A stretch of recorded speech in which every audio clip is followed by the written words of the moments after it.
കർക്കിടക മാസത്തിൽ കെട്ടിയാടാറുള്ള തെയ്യമാണ് ആടിയും വേടൻ.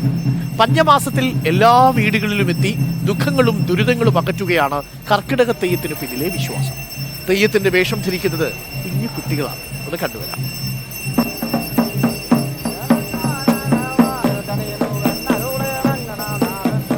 കർക്കിടക മാസത്തിലാണ് വടക്കേ മലബാറിൽ ആടിവേടൻ തെയ്യങ്ങൾ കെട്ടിയാടാറുള്ളത്.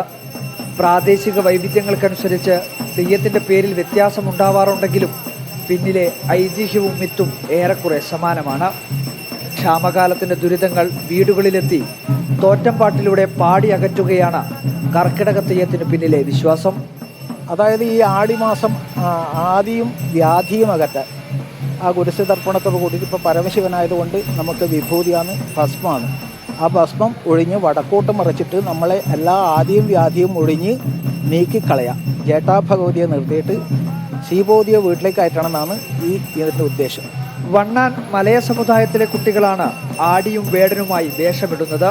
കൈത്തണ്ടയും അണിയലങ്ങളും ആടയാഭരണങ്ങളും അണിഞ്ഞ് പാരമ്പര്യത്തിന്റെ കൈവിരൽ തുമ്പിൽ തൂങ്ങിയാണ് കുട്ടിത്തെയ്യങ്ങൾ ഗ്രാമവീഥികളെ ഭക്തിസാന്ദ്രമാക്കുന്നത്.